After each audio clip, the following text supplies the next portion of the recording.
Thank you for joining me. This is Old School TAIFA World Enterprise. I'm going to be talking about music, the art form. This is Miles Davis you're looking at, one of the greats. Dave Brubeck, one of the not so great, but a great imitator. Dizzy Gillespie, truly great. You know, all these greats, they had an art form. They had a craft. They perfected their craft. And when you perfect your craft at a certain point, you become a god of that craft. This is Charlie Parker here, right here from Kansas City. Yeah, when you perfect your craft, when you dedicate your time to perfect your art form, you become a god of that art form.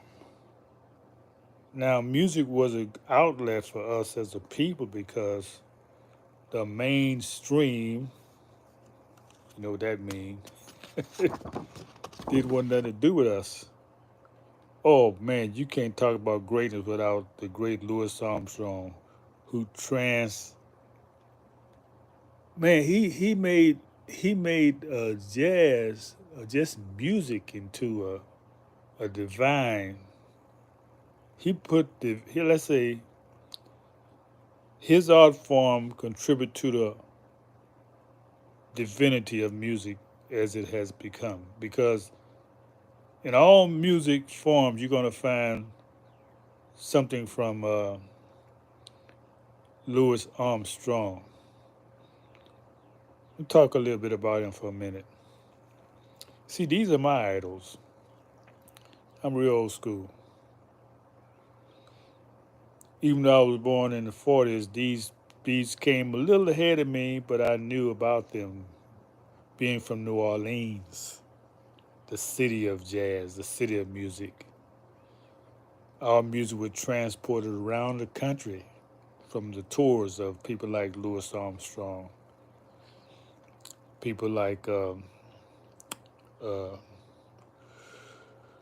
great ones like Buddy Bolden. You know, these people were just geniuses. Now, Buddy Bolden, he didn't want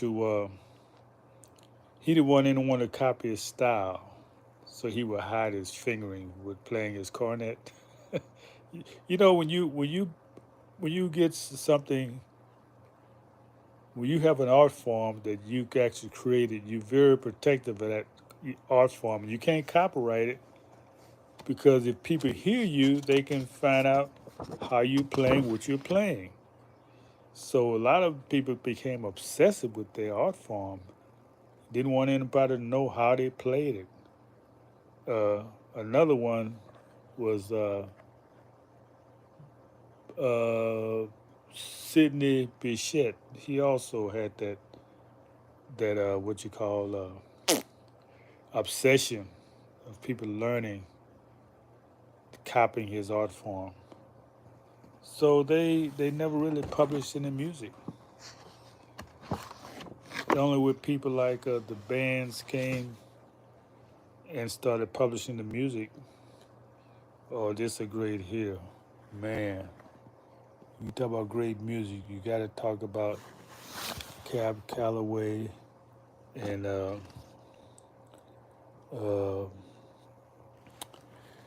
Bebop and names on the tip of my tongue. Duke Ellington, the Duke. You know why they call him the Duke?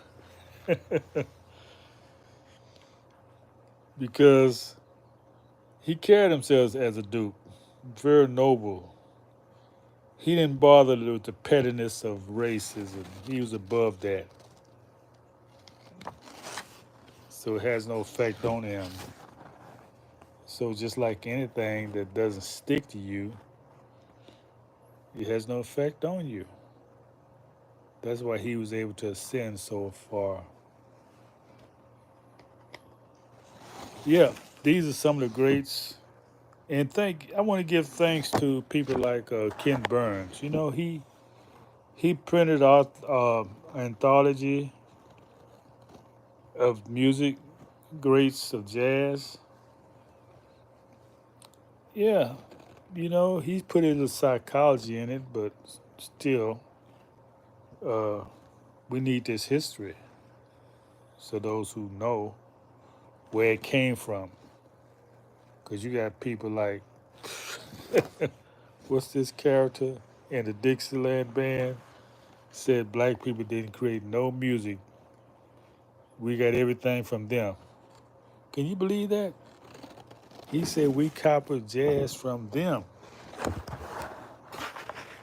Man, your people couldn't even create this music. This music comes from the soul of black folks. Yes. You know, when you're in the fields and you have pain and no one's understand you, it create a pain that you got to get it out. That's where the blues come from, expressing the pain.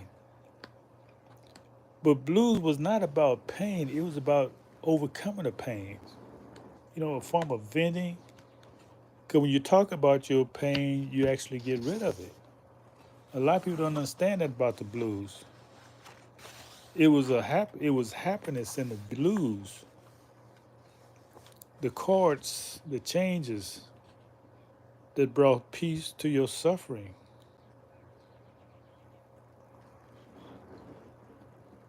And you know, similar to what happened with the gospels and the church songs. When you start talking about music, man, everything came from the melanated people.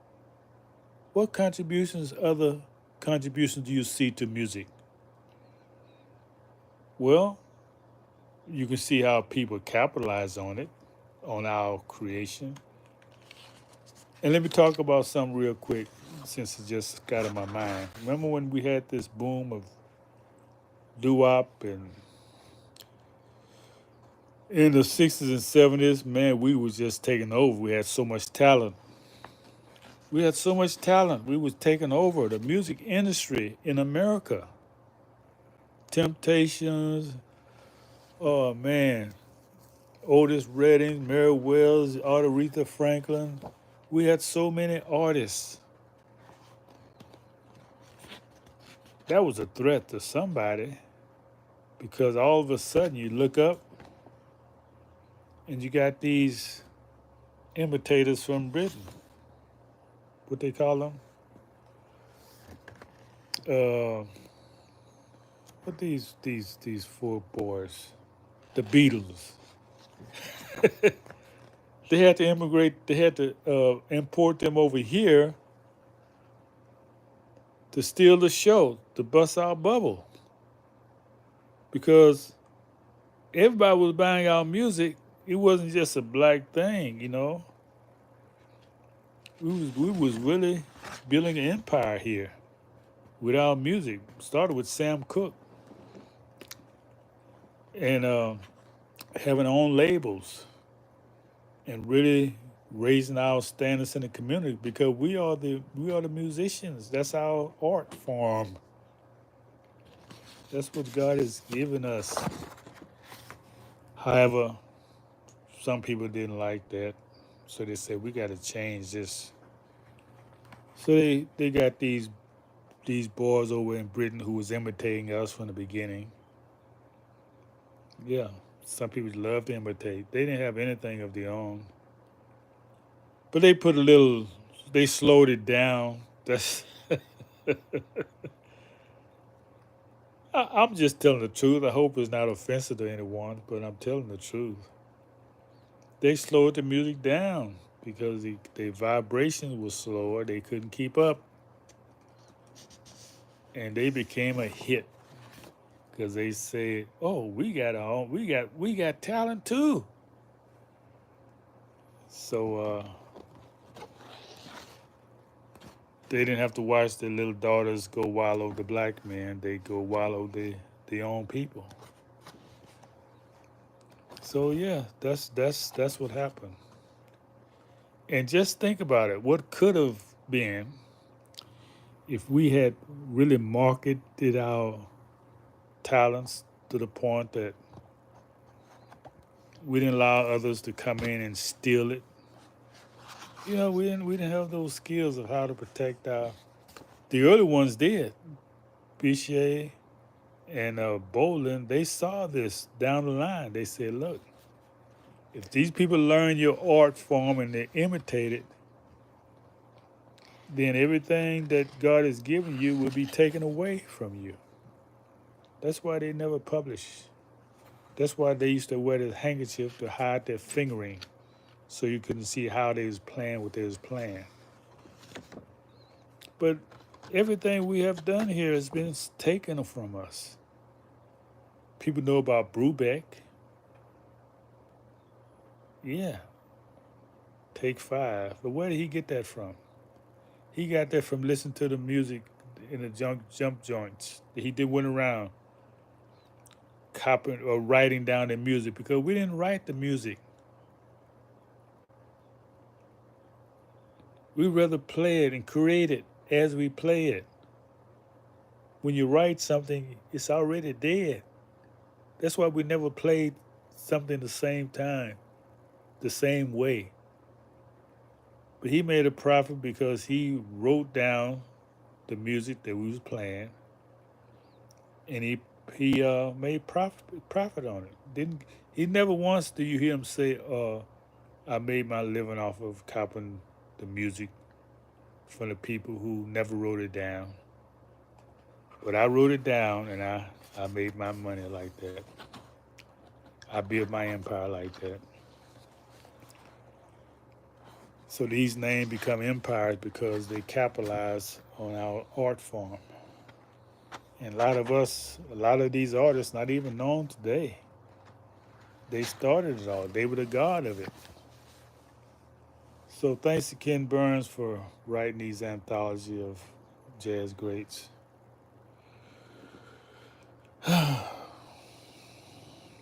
So the lesson we should learn is that we need to copyright control our own art form.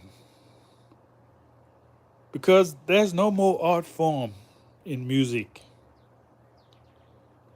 And my thesis is that with the coming of hip hop, the art form was gone.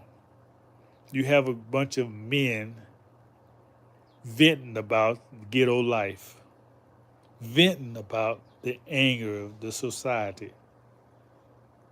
There's no there's no skill. There's no vocal art form. These people just hollering and talking. You see?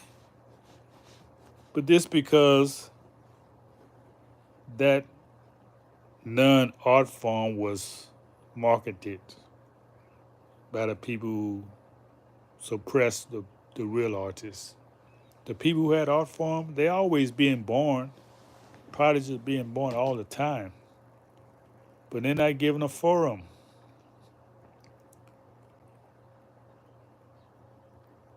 Yeah, they're not given a forum. So I'm so proud of my history from New Orleans, all we have accomplished as a people. But now it's just a memory because the art form is not here. It's been taken, destroyed to a bunch of men venting about the police. Sick, sick. And the young people don't know any better. They gravitate to it because they see themselves in it. But what about creating a society where the police can't have nothing to do with you instead of complaining about what they're doing to you? Okay, well that's another story, another topic. Just wanted to give my little intake on this since I was there. I grew up with these artists. you know, modern jazz quartet, the Ohio players. Oh man, there's so many. They was in a college circuit when I grew up, and it was a different vibe. I mean, the vibe was higher than it is now. We actually learned how to appreciate music. There's no music now. What instrument do you see people playing now? They don't even play instruments no more. We perfected that craft. Okay, well, that's it. Just want to do this